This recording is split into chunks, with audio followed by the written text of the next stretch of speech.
that you have already learned how to assign keyboard shortcuts in Blackbird, there may be a time when you want to unmap and remove a specific keyboard shortcut key assignment that was already mapped to a specific function. To do this, follow these instructions. Launch the keyboard shortcut window by pressing this button on the toolbar. Search or scroll to the keyboard function you want to unmap. Click that function that you want to unmap specifically under the Focus, Category, or Action column.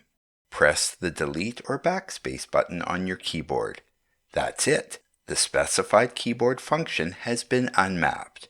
If you try to unmap the function by pressing the Delete key under the Key column, you will get this message and will not be able to unmap the keyboard mapping. Note, your keyboard action may disappear off screen because of the sort order of the column you chose. To reassign it, you may have to search for it again or adjust the sort order.